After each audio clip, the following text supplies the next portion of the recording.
Welcome to the eventuality that is the Red Hot Inhuman podcast. We've been waiting days to do this one, bitches, and I bet you have too, even though you're going to listen to it and it'll be instant.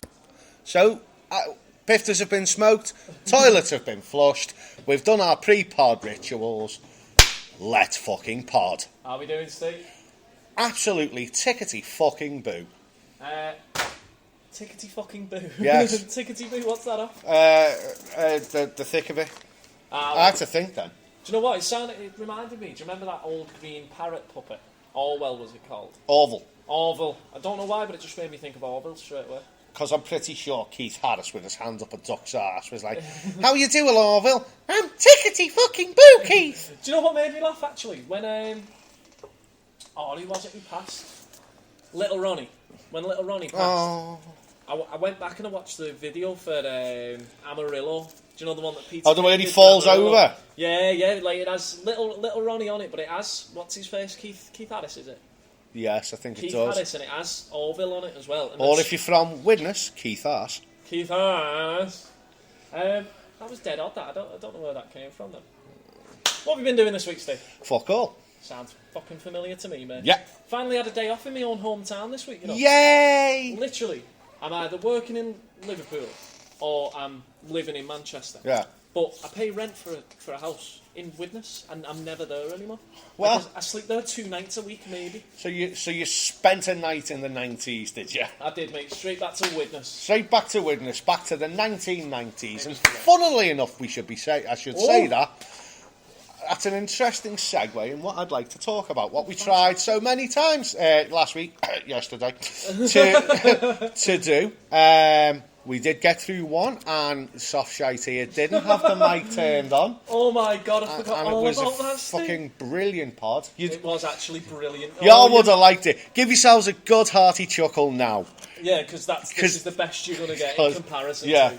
But it actually probably would have been, even though it was like nothing to do with the stuff we usually talk about. It was like our magnum opus, man. Proved that we could speak at length about something neither of us are actively interested in, but we did a fucking good job of making ourselves interested in it. It was. And if you'd like to have a little preview of what that was like last week, here it is.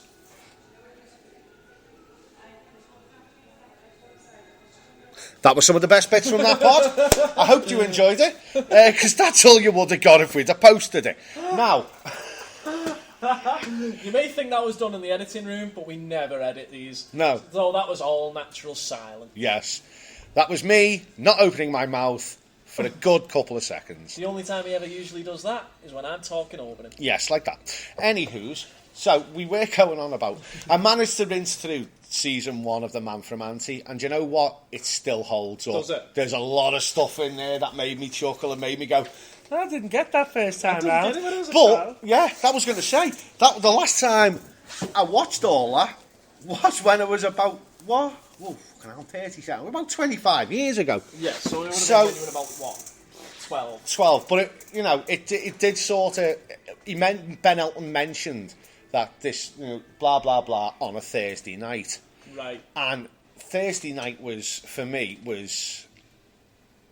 I only really liked Thursday, Friday and Saturday night telly back when I was a kid, which was in the, early 90s. Yeah. Thursdays, you had all sorts. You had...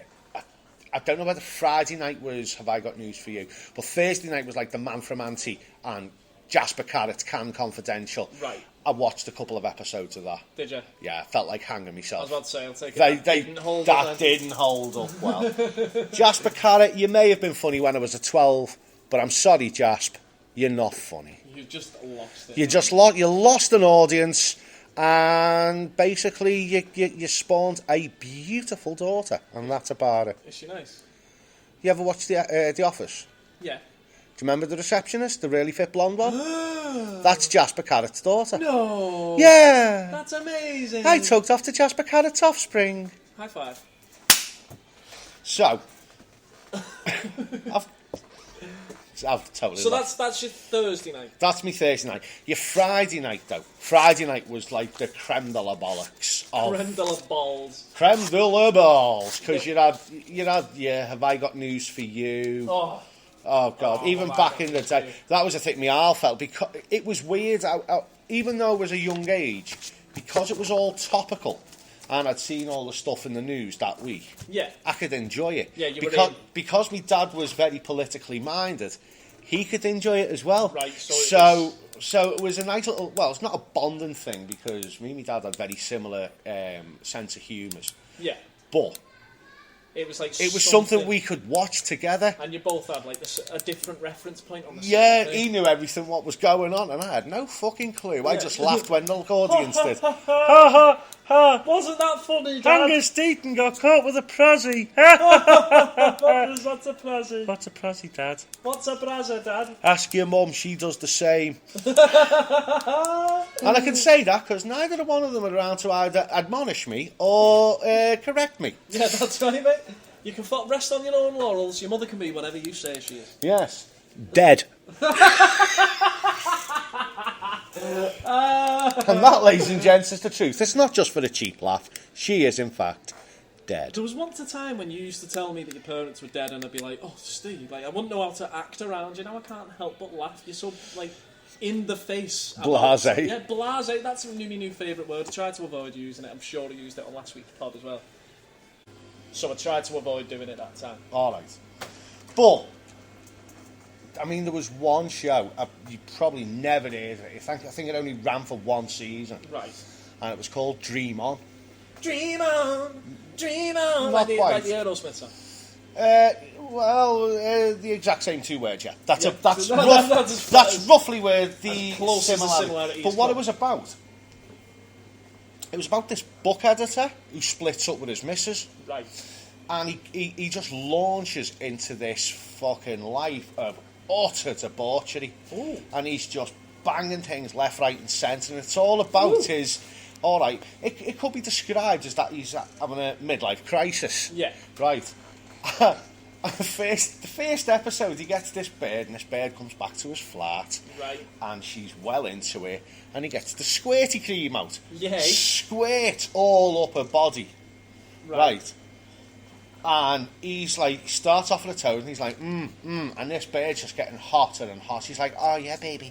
Oh yeah, eat it all off me. Ah! Right. Right. You know. Right. He gets up towards a foof. A foof? A foof. I like it. Or as we like to call it round here, a fanny. Ooh. Right. Starts to be sick because he's... Lactose intolerant? I don't know whether he's lactose intolerant or whether this fucking squirty cream's off or something, but it gives him an upset stomach and it just knocks him for 6. Right? But it probably wasn't that funny, but it sort of, it was intersected with little short vignettes and stuff. Vignettes. Vignettes. Yeah, but I'm a scruff. Yeah. Okay. But it was all like really old TV shows. Like it had Ronald Reagan and all black. Like right. It was very American based. Right. Okay. Which I'm pretty sure when it came, we got the idea over here. I mean, geez, I think I was about 11, 12 when I watched it. Right. So I was just coming into my own sexually. Ooh. Right. But I didn't realise that I could eat a lot more fucking cream than this guy could. But anywho, you'd had your Red Dwarfs, you'd had your Whose Line Is It Anyways, you'd had your Cheers, you'd had your Roseanne.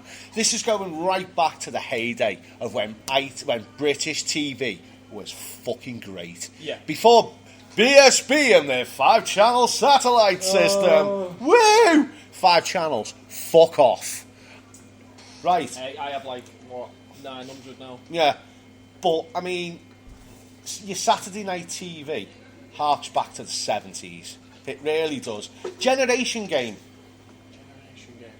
It ended up being hosted by... It was originally Brucey. Yeah, obviously. And then I'm pretty sure Jim Davidson got on the bandwagon. Jim Davidson from... Big Break. Big Break. It was also staple Saturday night telly with John Virgo and his no dad waistcoat and the 6 So shots. good night, John.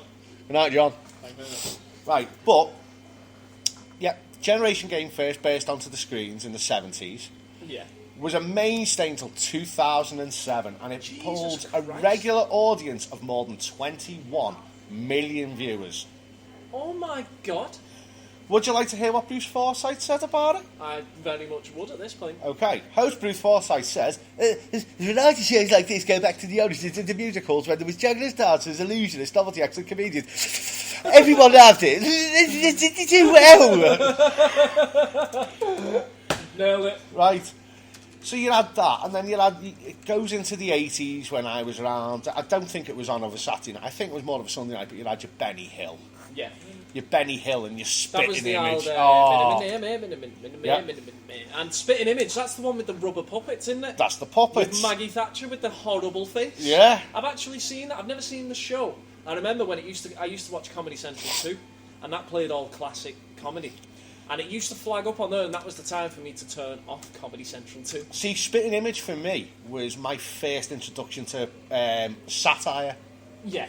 Political stuff. Yeah, I thought it was funny because of the puppets. Of course. It's when you go back and watch it when you're much older that you realise this is actually really fucking sharp. Yeah, it's like world. Really well wordy. And also, I remember one of the things from your childhood, Game for a Laugh. Game for a Laugh. Game for a Laugh spawned the devil seed that is also known as Jeremy. I've got a little hand. Beadle. Oh dear. Beadle. Sarah Kennedy, Henry Kelly, and a man. You remember Henry Kelly? All right, this is Olaf. He's playing catch up now. This is Olaf is playing catch up. He's representing Germany and going for gold. You need 3 points to get through to the final stage. I don't fucking remember him. Henry Kelly, him. We're not talking Matthew Kelly, are we? No, we're talking Henry Kelly. Henry Kelly. But Matthew Kelly went on to haunt our screens for years to come. We love Matthew Kelly. We do. He was a bearded weirdo. He looked better with the short back and sides. Yeah, He had the perm on the go. I think he looked better in the 80s. Do you think I'd suit a perm like that? No. Oh. Right. But it was... Game for a Laugh was like your original prank. Right. It was like... to be honest, right, it was England's answer to... Candid Camera. Like Punk'd. Yeah. For the modern generation. Yeah. In fact, if you want, go on YouTube. Yeah. And search Not the 9 O'Clock News. That was another classic from the 80s. That was satire as well, wasn't it? Not the 9 O'Clock News. No, it was more like early fast show. Sketch show. It was a sketch show, to be honest. Which had Smith and Jones. Mel Smith, Griffiths Jones. No. It had Rowan Atkinson. I know Rowan Atkinson. And Billy Connolly's wife. I can't remember what her name was. Pam something? Pamela Stevenson. Good memory. I'm a Billy Connolly enthusiast. Yeah, it's fantastic. I fucking love me some Billy Connolly. But you had all these shows running up into the fucking 90s and the early noughties. Yeah. The 90s, though. Clark and Lois. The New Adventures of Superman. Oh my god. Awesome. You Bet with Brucey. And you were telling me about that last time, right? But the microphones went dead. Yeah. Can we please talk about You Bet again? Because that sounds ingenious. You Bet, okay. So, let me just pull it up. Like, it's a show, basically. From what I gleaned from you, it's a show that basically they bring on celebrities as a panel. And the panel has to sit and judge people who come out on stage and say, I can do this. Like, for example, the fella on BGT who said, I can eat 12 Ferrero Rochers in a minute and break the world record. Like, did he do it? No, fuck that, did he? I'd do it. Right. According to those lovely people at Wikipedia, oh yeah, the You Bet is a British game show based around the format of the German show What is das? What is this? No, What in das? Oh, sorry, show me it again so I can say it. What in das? Yeah. All the people walking past the shop are wondering why we're screaming in German. You Bet ran on ITV, mostly on Saturday nights, but sometimes on Fridays, between February of 88 and April of 97. So that's a good one. Yeah. Hosted by Brucey between 88 and 90, and then Matthew Kelly ran from 91 to 95, and then everyone's favourite Lothario turned boring twat Darren Day between 96 and 97. And basically, you had... It started off with 3, and then I think it went to 4 people on the panel. Right. Now, they all had to do it, and if the... I think if they didn't do it, they had to do a forfeit or something. Ah, right. But Yeah, says, if the challenge sponsored by the panellists or Bruce Forsyth was not achieved, the sponsor had to do a forfeit, e.g. being a golf caddy or an air steward for the day. Right, so what you're saying is, say you were the celebrity, yes. and I came in and I said, I can eat 12 Ferrero Rochers in a minute. And then you were like, yeah, I'll back you, I think you can do it. And then I fucking failed. Then you'd have to do a forfeit. Not if I was one of the panellists and I said, no, you can't do it, and you didn't do it, I'd get X amount of points what the audience said. You can't do it. Cool. So that's also the points are based on what the audience says. Yes, because they've all got the Brucey buzzers. Right, and it was yes or no. Pretty hard to fuck up. Obviously. So if you got yes, you got all the points for the people that said yes in the audience. Yes. Right, I'm starting to see it. You're starting to get it now. However, if Brucey or the host... bet wrong, for example. Like you backed me sponsor. and I got it wrong. If I was like, hi, I'm Stephen and this is Matthew. He's going to eat 12 Ferrero Rochers in a minute and break the world record. And you didn't. Then you do the Then forfeit. I'd have to do the... That's Brucey. It's a week. Okay. Nice to see you. Nice. Thank you. Right. If Brucey did that... Right... and the guy couldn't do it, then his explanation for this part was usually, you're there, Betty got the flight for I don't even know what you're in the form of a forfeit. If you're right, I'm alright, but if you're wrong, I'm right in it.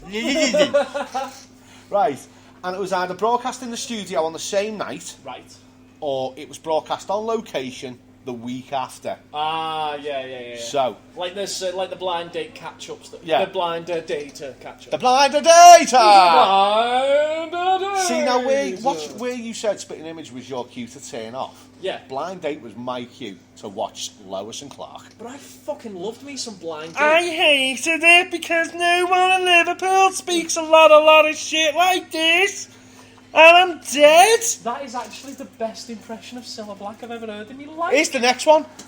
Oh, bro. Too At soon? least keep your tongue in your mouth when you do it. Too soon? It's alright. Too Cilla. Two teeth. Oh! Bro! Right. However, the show used to close with Forsyth doing the You Bet rap. Oh my god, right, just before we go on to this, I do want to say, obviously, we did have a little talk about this last week, and the mics went dead. Now, Steve, verbatim, from memory, actually knows this rap from top to bottom. It's not that long, but the fact that it's from the 90s, and he remembers it verbatim... From 88. Sorry, from 88, from the top of his head, it's pretty fucking impressive. Steve, would you like to regale us with the tale of the rap? Do you want to bet in it? You bet. Do you want to bet in it? You bet. So don't fret. Get set. Are you ready? You bet. Yes! Happy days. How bad is it that if you just want to do a Bruce Forsyth impression, you just got to go... You can talk through your teeth and do loads of like muscle man poses every once in a while. But essentially, You Bet was shit.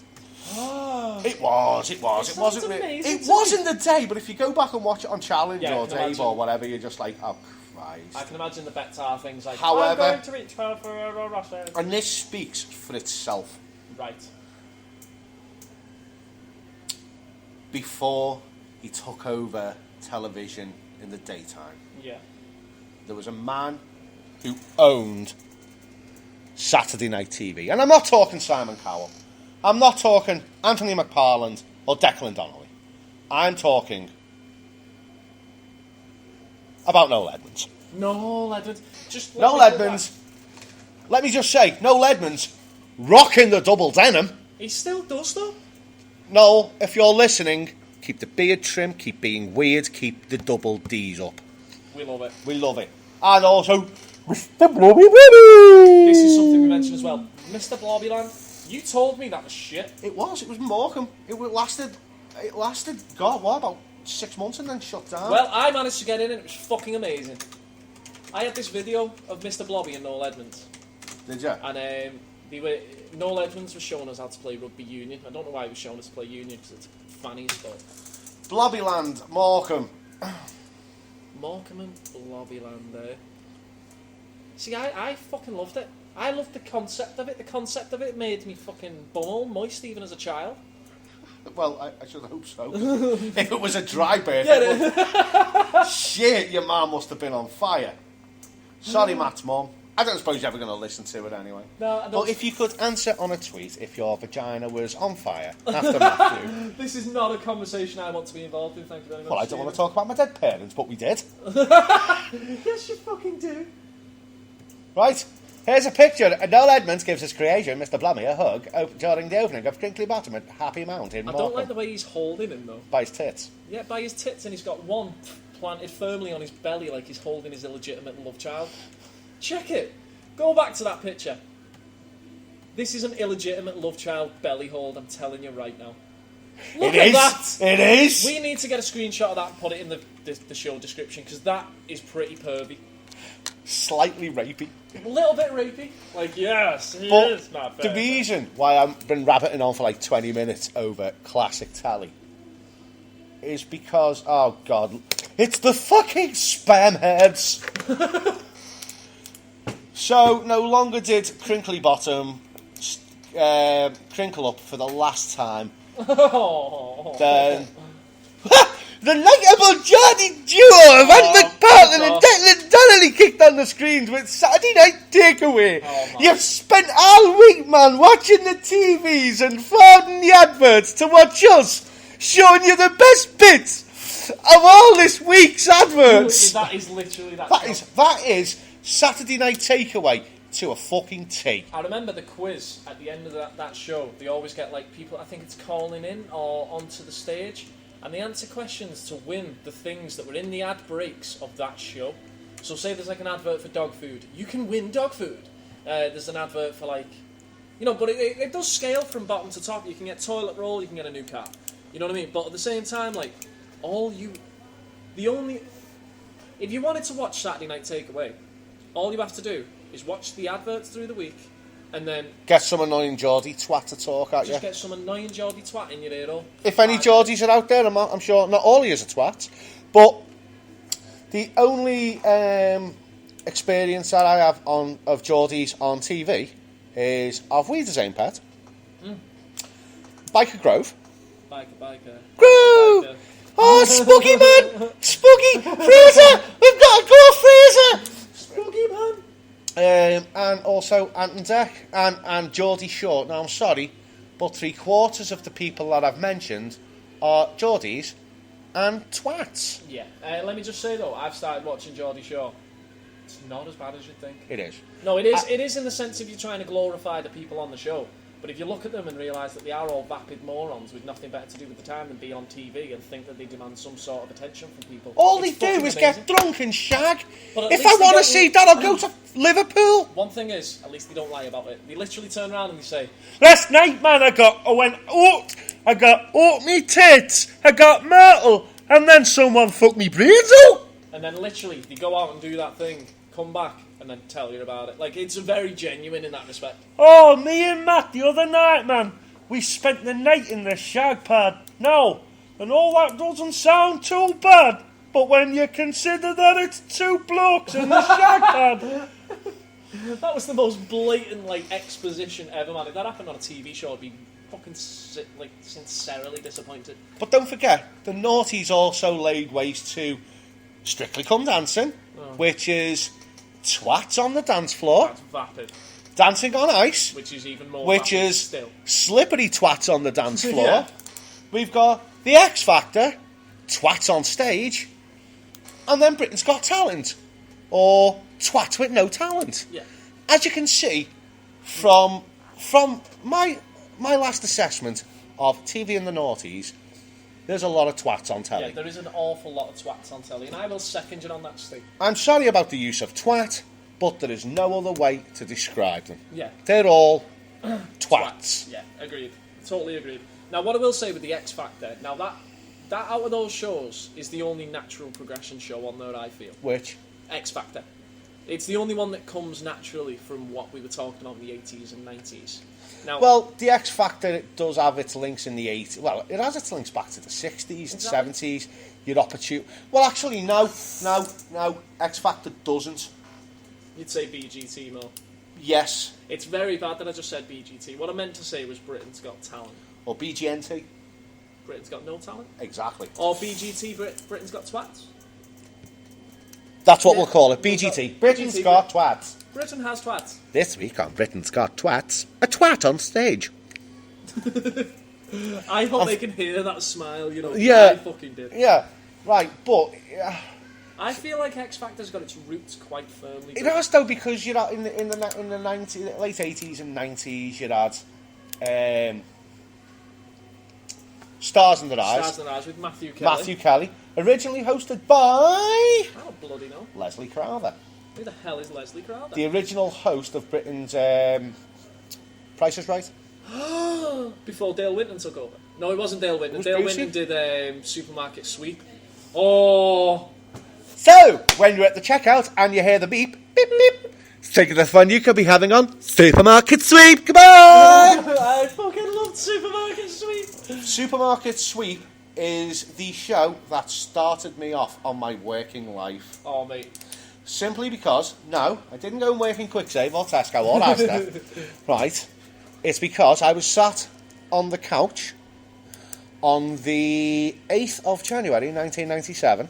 I was 7 years old. My No, f- 6. I would have been turning 7. My father came downstairs to see me sipping on a coffee, watching Dale, in my underpants Of course. and a t-shirt. I'll take it that he wasn't too keen on the idea that you were sat around the house watching Dale Winton drinking coffee in your undershirt. Well, it wasn't the fact that I was sat in my grundies and my t-shirt watching Dale Winton. It was the fact that I wasn't in school, that I was sat around in my grundies and a t-shirt, not working. Ah. He took me coffee off me, Oh. poured it down the sink, Oh. took the remote off me. Ah. Yeah, exactly. All these is getting to the worst bit. Pours my coffee down the sink and says, if you think your fat ass is sitting on this couch watching telly all day, you've got another thing coming. If you're not learning, you're earning. Now get your fat ass out there and get a fucking job. Oh. I then went to the post office. I wish I went to post office. I went to the job centre. Ooh. I got a job in a bingo, and the rest is history. And you're the lovely Steve that we know now. It certainly is. And Fantastic. I also met my lovely partner, Maxine, there. We love that. She's never going to watch this, but I'm hoping that wins me some blowjob points. Yeah, let's hope so. Just show her that one section. Because it's right near the end. It's anyway. right near the end. Max, listen to this. What? My lovely wife, Maxine. Oh, she is lovely. I love her. I love her, even though I give her lots of reasons not to. I'm putting it back into you. What, just one cornetto? Yeah. One cornetto. Just one cornetto, give it to me. Shit ice cream for 130p. Nailed it. So, just to wrap up, we've literally done a whole pod based on the TV from when I've done a whole pod. Hey, shut up! It's the fucking first time for everything, isn't it? I know, and it's come near the end of it. I know. I know. Do you want to fucking close it down for us then, Steve? I always fucking close it for you, make it easy for you. No, Kiss go me on. ass. No, go on. You've got the closing down. Yeah, so what we've done, we've quite literally spoke at length about like the 90s shows and stuff like that, just to say modern TV It's shit. fucking bullshit. It's wank. Now, I feel like this has been coming on since you had your Kardashian rant a couple of episodes ago, and you've Yeah. just been building a solid case against it. And it was really nice to hear your opinion on it, to be honest, Steve. Because we never hear you talk about your generation stuff. Like, I know that sounds like me taking the piss, but like, No, I but always we talk don't. about It's all bullshit, you know what I mean? It's all like modern stuff We and talk about Civil shit War. that's aimed at me, you know what I mean? Like, that's aimed at like 20 plus year olds that, you know, like they're into that. Millennials. Millennials. You know, we always talk about that shit, man. That's why I always end up gabbing and gabbing and gabbing and gabbing. But what we'll say anyway, fuck it, we'll wrap up now. We have only got a few more episodes left to go, unfortunately, but you will be able to catch up with us again soon. If you want to catch me on Twitter, it's at Pictonius, Pictonious. If you want to catch Steve on Twitter, it's At Red Hot Bear, RedHotBear. and that's the same for his Twitch, same for me on my Twitch as well. You'll catch me back on there because my Xbox has come out of retirement. And also, you should be. You should keep a listen out for us on SoundCloud because we'll be doing individual pods soon. That we will. So nice one for coming in, and you know the rest. Yep, you do. See you later, guys. You've been listening to the latest episode of the RIP podcast. We hope you enjoyed this one, bitches, a lot more than what you did. See ya.